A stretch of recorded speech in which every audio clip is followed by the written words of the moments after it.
And we're live. Hey guys, welcome to Geek Devotion, show from a couple of Devoted Geeks, devoted to let people know that you're loved. And this is live, and I can't talk.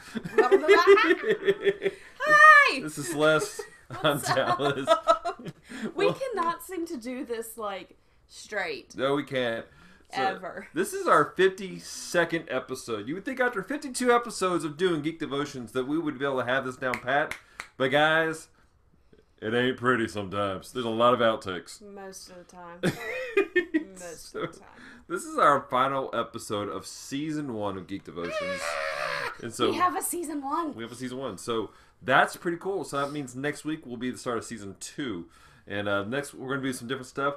We're going to be, because it's the second season, it's the sequel season, if you will. All next month is going to be based off of sequels. Like every devotion we do, Extra Tuesdays are going to be on sequels, and our podcasts will all be on sequels. Speaking of podcasts, our friends over at Retro Rewind Podcast, we did an episode with them. Nice. We did we reviewed what was it called, Blade Runner, and that was a lot of fun. So much fun with these guys. If you guys don't know Retro Rewind Podcast, you're not listening to their podcast, you are missing out on so much joy in your life. I mean, so much joy in your life. And I'm going to look down and open up my phone because I have to monitor the comments from my phone. So, if you see us doing that, that's what we're doing. We're looking at the comment section and stuff like that. Hey, Dale's already on. Dale's already. Dale? I almost said jail. Every Sunday morning, I get up and open doors to the West Hills Baptist Church in Shreveport, and sometimes I sit at the altar and pray. Cool, man. So I'll pray the service that morning won't just be great service, but that's need of. I can't talk. It won't just be a great service, but service that the need of someone who may be sitting at the pews later. Sweet, cool, man. Good prayer. Good prayers. So, anyways, Retro Rewind Podcast. You guys need to check them out. They're amazing. They're a lot of fun. We really appreciate them. They bring so much joy to my life. Listening to them like twice a month is when they come out with new podcasts.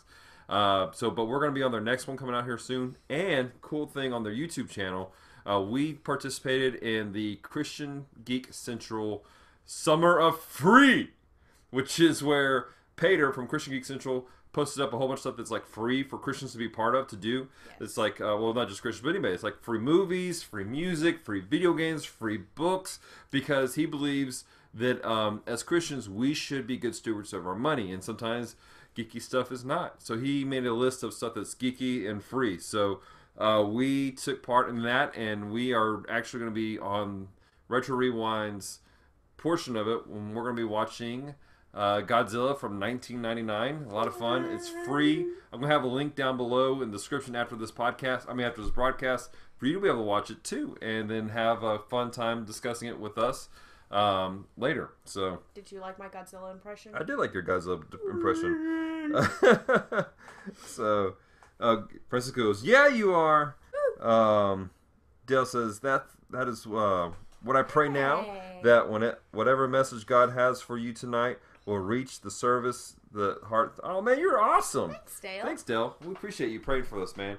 Guys, Dale's awesome. Because we need it. We do need it too. On a daily basis. So, Dale's one of our most devoted geek followers. He's legit comments on almost every episode and some really deep thoughts, and we really appreciate that, Dale. You're awesome, dude.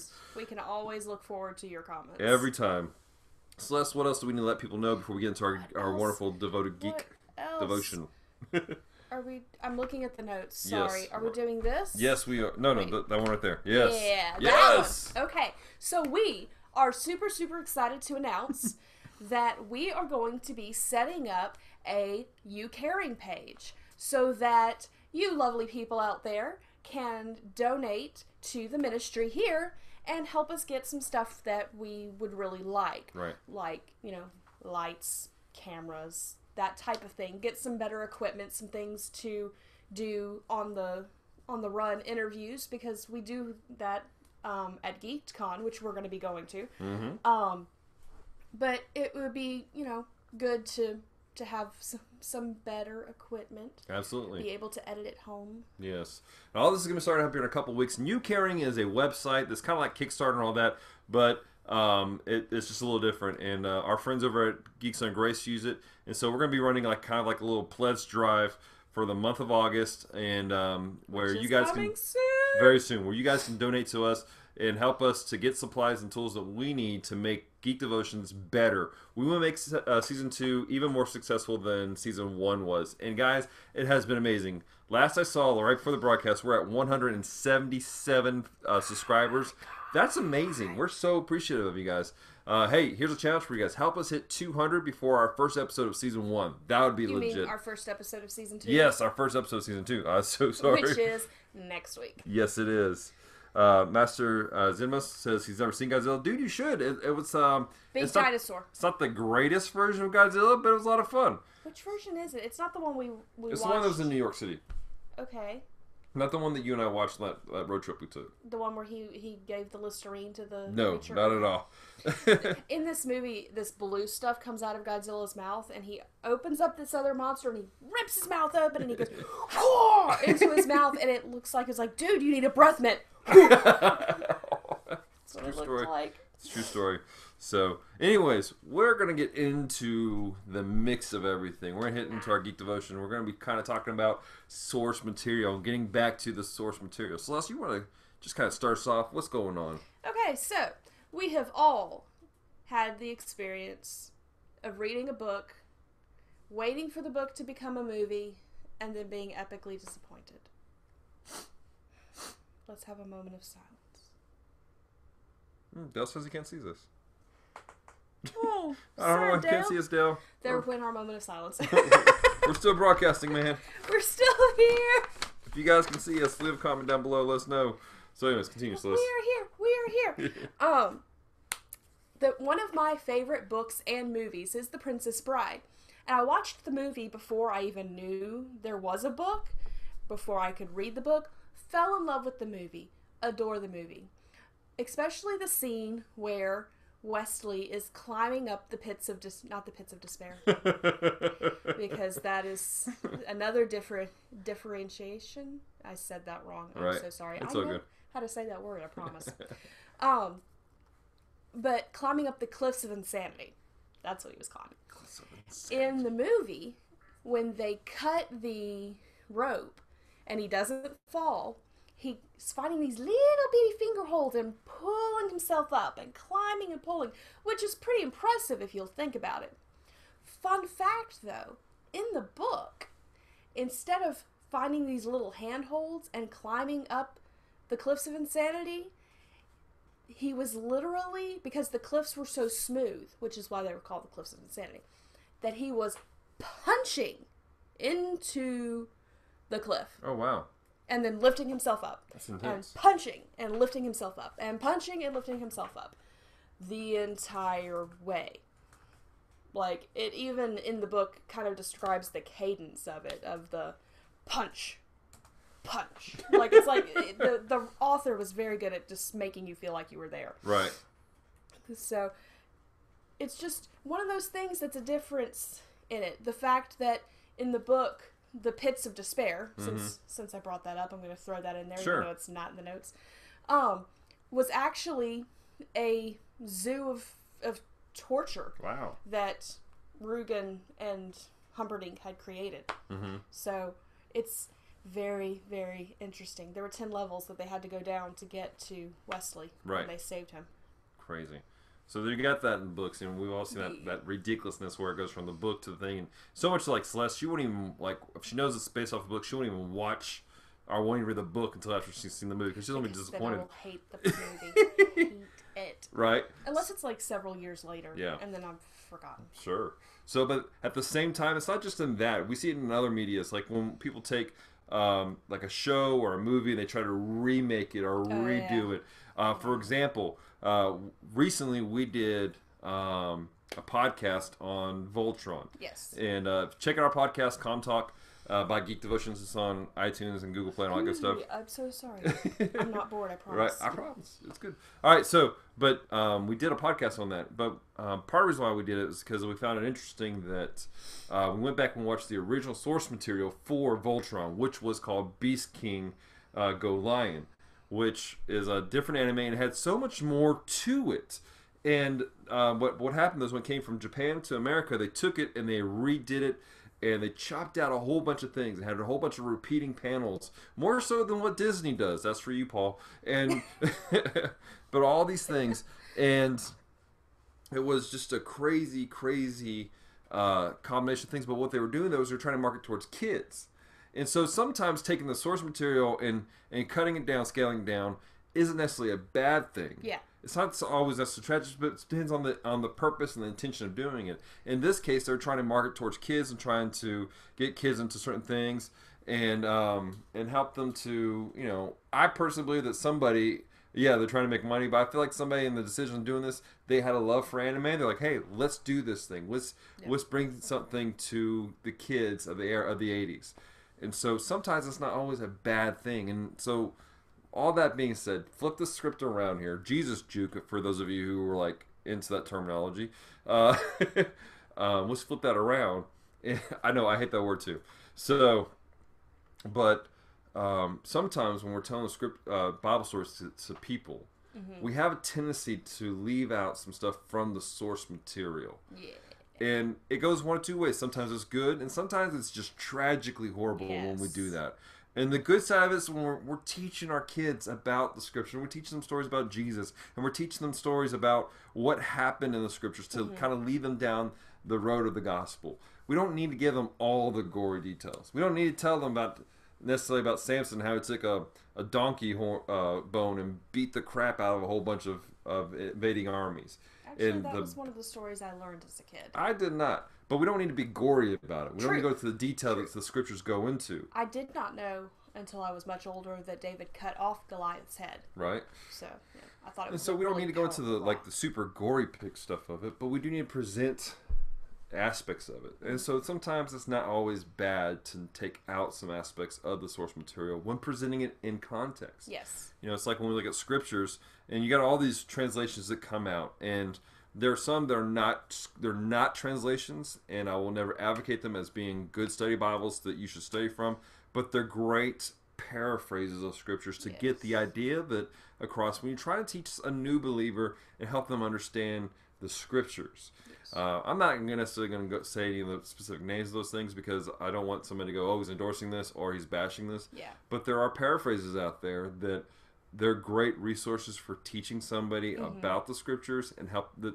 maybe they don't have the vocabulary to understand all the stuff that's happening.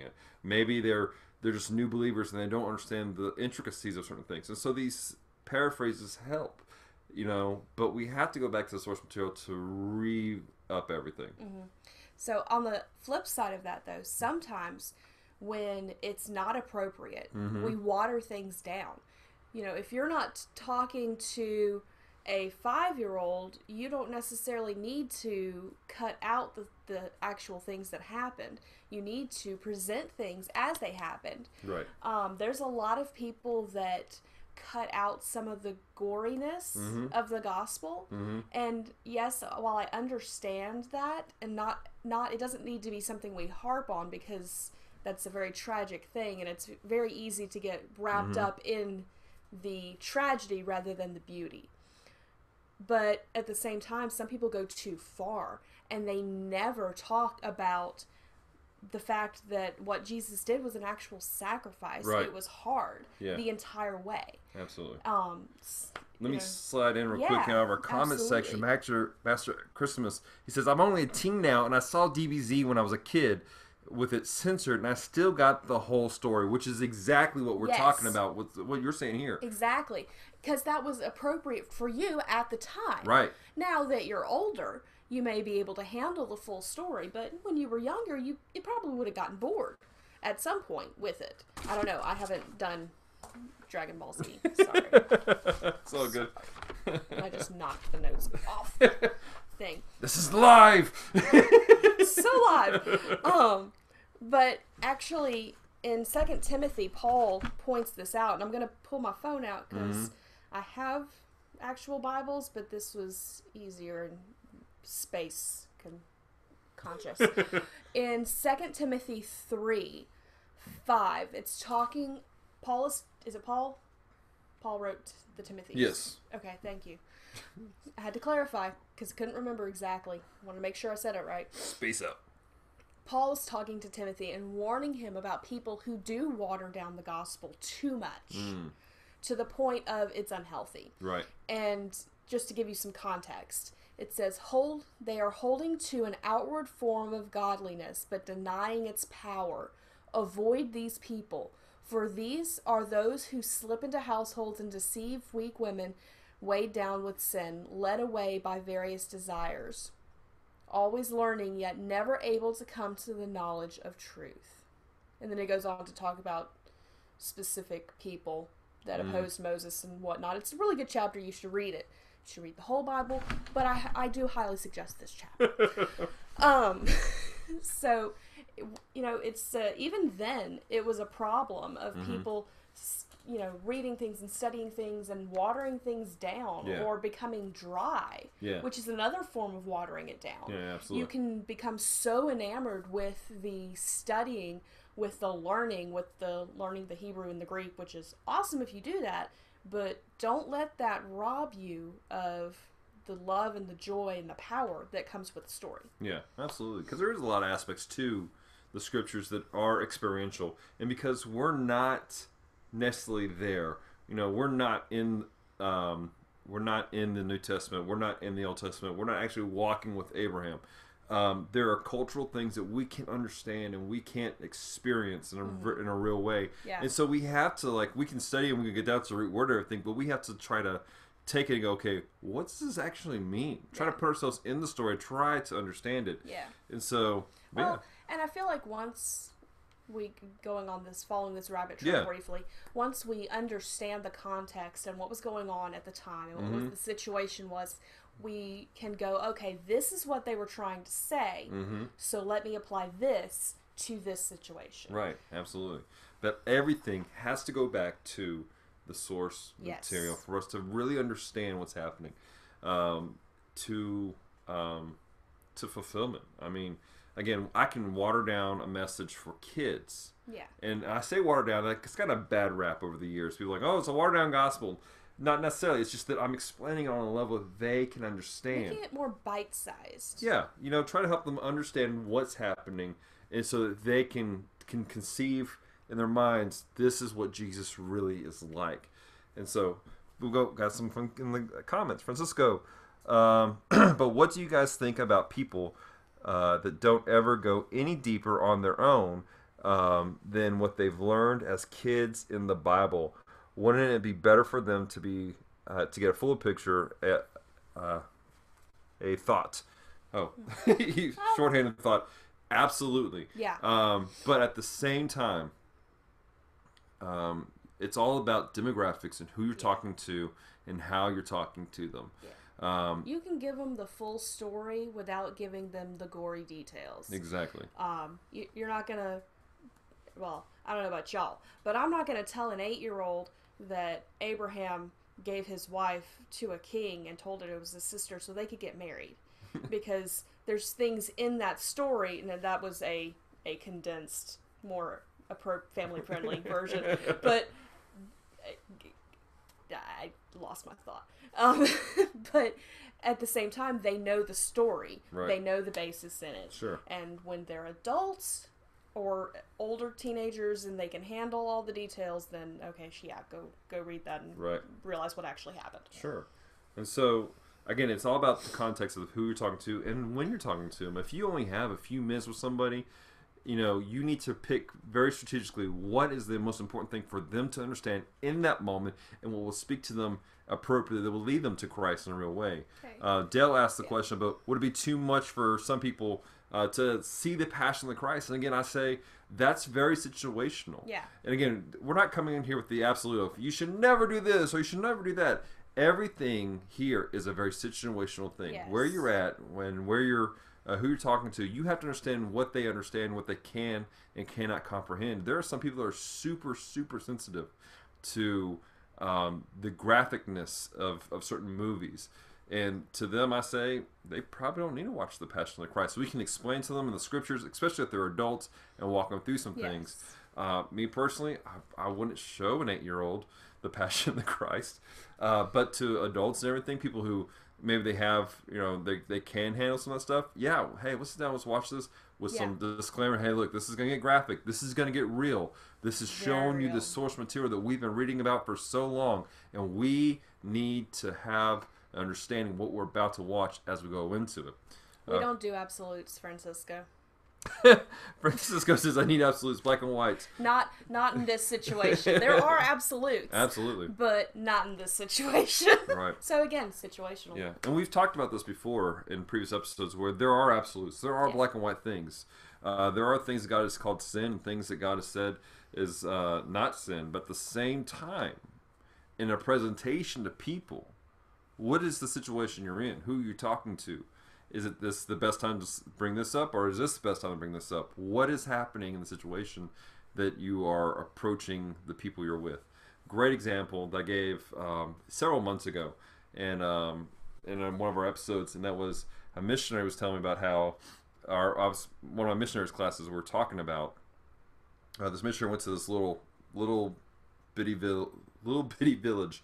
And he's walking through the scriptures, he's talking to them, he's showing them, revealing Christ, and they're like, this is cool. And he gets to the passage that says that it says that Jesus stands at the door and knocks, and if you open the door, I'll come in. And the people in the village were like, what the heck are you talking about? Like, they were turned off automatically to the gospel because of that phrasing. He didn't understand. He goes, why is this an issue for you? And so finally somebody in the village was like, hey man, let me explain something to you. Here, culturally, where we're at, for you to say that he knocks, that says that he's a thief and that he's not a good person, because there, a thief will walk up to the house, knock on the door, and if you don't respond, he'll know, hey, nobody's home, come in and steal. And so the missionary thought about it and goes, well, how does someone, if they want to come in and join you, what do they do? And they go, well, they normally stand at the street, stand away from the property, and they clap, and then we'll let them in. And so the missionary goes, okay, well, sweet. And so when he goes back to explain the story, he goes, hey, this passage, he goes, Jesus is, behold, I stand at the street and clap. And if you open your door, I'll come in and eat with you. And it changed the mindset for the people. They understood fully who Jesus was in that moment. So again, very situational. Know who you're talking to. Know what they understand, they don't understand, and what they can understand. But like we said before, we have to go back to the source material. We can't just leave things in limbo and let people just go, yeah, it's this. We have to point people back to the scriptures. Yeah. And as far as your question, Francisco, about people who don't go back, that's on them. Mm-hmm. We have to be sensitive to the Holy Spirit and let Him guide us on what we should say and shouldn't say in a moment. But if they don't take that the next step, if they're not taking personal responsibility to grow in Christ, that's on them. We all have to stand before God on Judgment Day, and He looks at the book and He goes, all right, well done, my good and faithful servant. And then He looks at him and goes, I never knew you. You might have had a moment, an experience, and I, you said a prayer maybe, but you never experienced a relationship with me. That's on them. Yeah. And so, again, our job is to present the truth, but be sensitive to the Holy Spirit as to what we're supposed to share and when. So, any more comments or questions? This is great. I'm really enjoying this. Yeah. Really appreciate your guys' thoughts and questions. The discussion. Absolutely. So I know there's a little bit of time delay. So I'm waiting to see if they have anything else to add.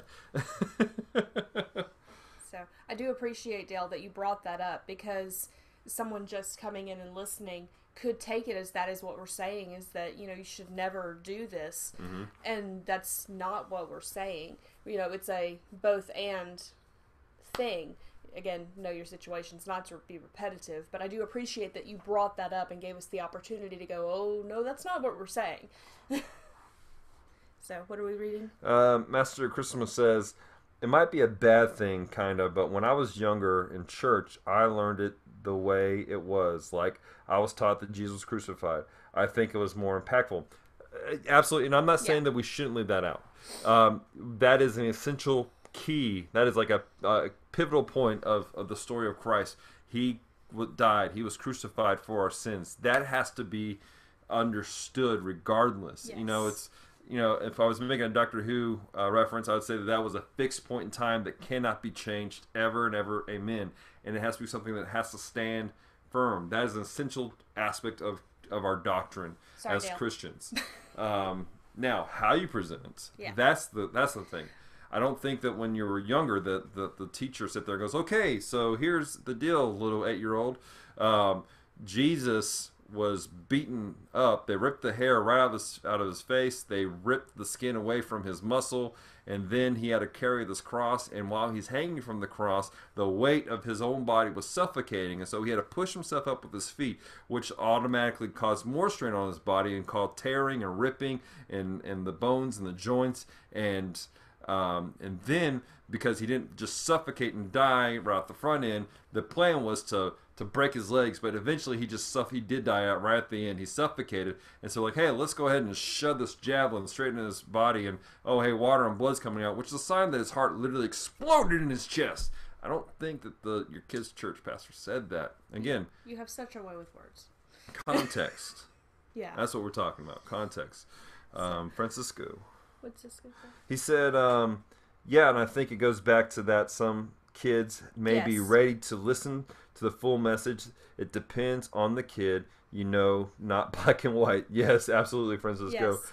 Dell, And- when you give a message, it is usually God revealing it to you to reveal to us. Word. Yes. Now, that being said, even something that God reveals to you, if you're speaking it, you can interfere with it. You may be misinterpreting what God's trying to tell you. You may be putting your own past things by not saying it a certain way when God wants you to say it a certain way. Absolutely. That's probably a little less extreme. Right. Yes. So. And that's the point, because everything he said is factual. Right. These are things that happened, and medically things that we know based on what was written. But you're not going to tell someone who is not able to handle it all those details. Right. So, all that to be said, guys, we have to go back to the source material constantly. And again, sometimes when we present things, yeah, we have to leave certain details out because of who we're talking to, and we're trying to help them through. Again, not because we're manipulating, but because they're not at a point where they can understand that aspect fully. Again, we're not talking about hiding the truth. We're talking about knowing what to share, when to share, and how to share it appropriately. I feel like presenting this, I was actually a little nervous about presenting this because it could get on the very, super seeker sensitive side, or it could get like, hey, what are you trying to hide? We're not hiding anything in the gospel, but I want people to understand the gospel in its fullness, and people need to understand what's happening in a very real way. And again, it can go very bad, or it could be a good thing. Yeah. So good example is, I have a very dear friend who was very new to faith and is still fairly new to her faith, and she we had been witnessing to her, and she started coming to our church, and she started getting into the Bible herself after hearing the sermon, and she went back and read a story she had been told. And we worked together, and we were at work, and all of a sudden she comes running into my office and goes, "Wait a minute, this is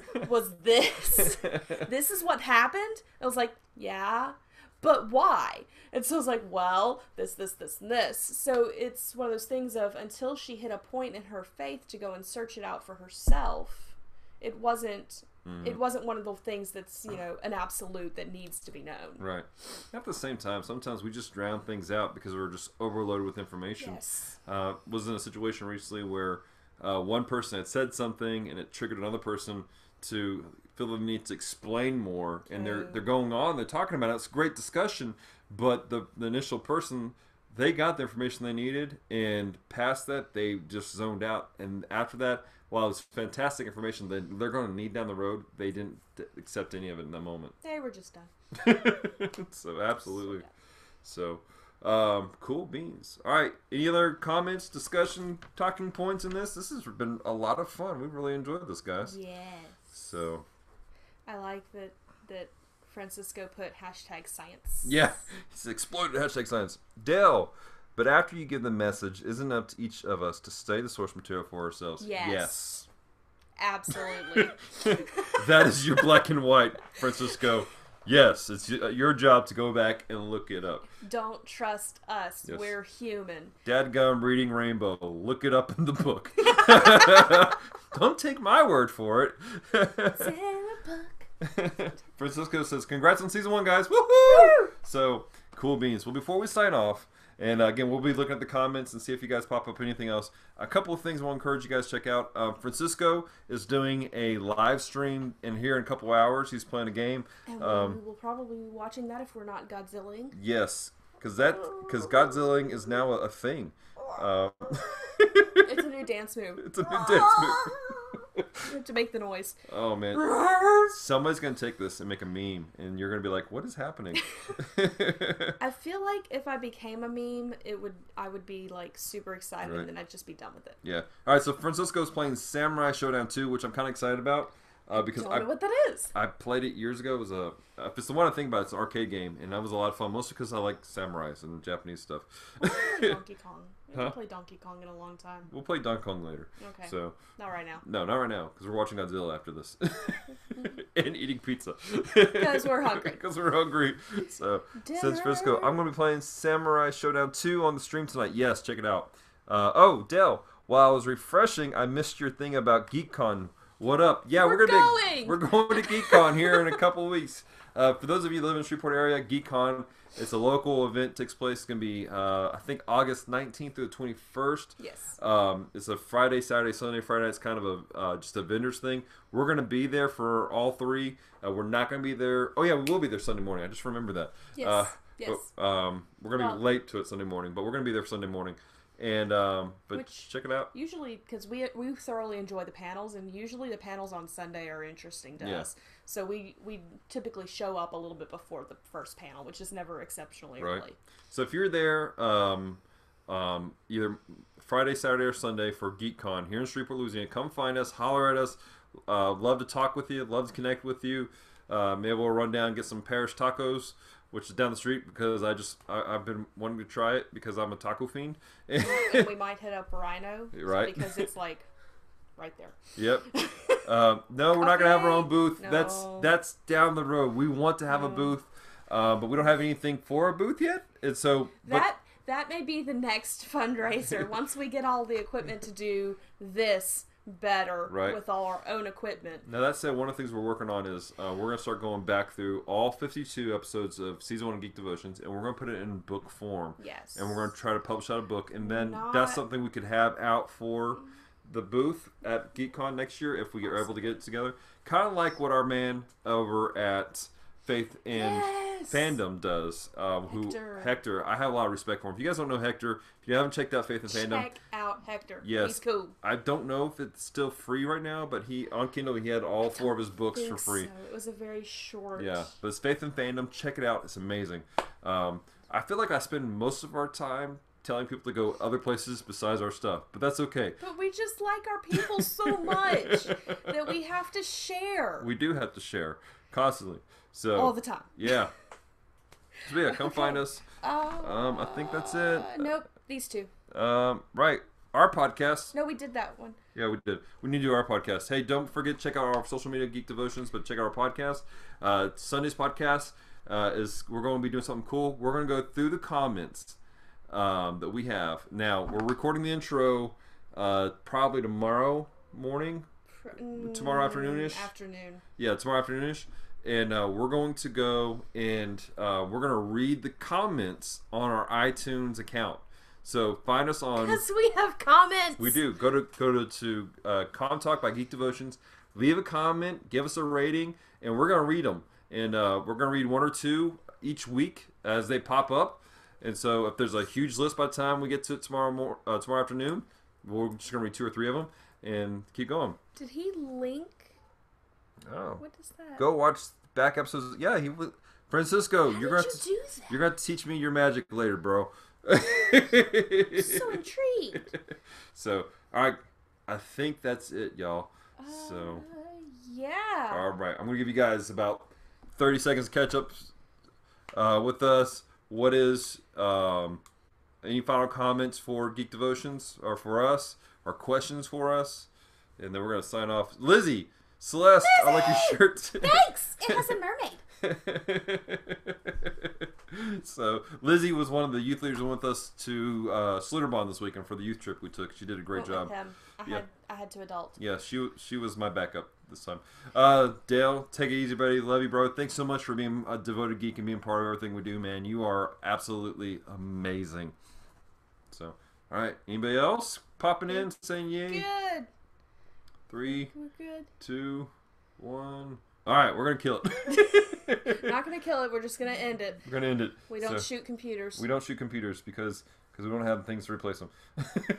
We love you guys. Hey, remember, all this that we do is because we love you and we care about you, and we're just trying to share with you something that's impacted our lives and want you to understand that you are loved. That there's a God that's out there that loves you, that cares about you, and I can take you back to the source material and show you how He had a plan for you all along, and His plan involved Him letting you know that He loves you. So take it easy, guys. Remember to behave yourselves and be nice to people, okay? Stay devoted. Peace and love.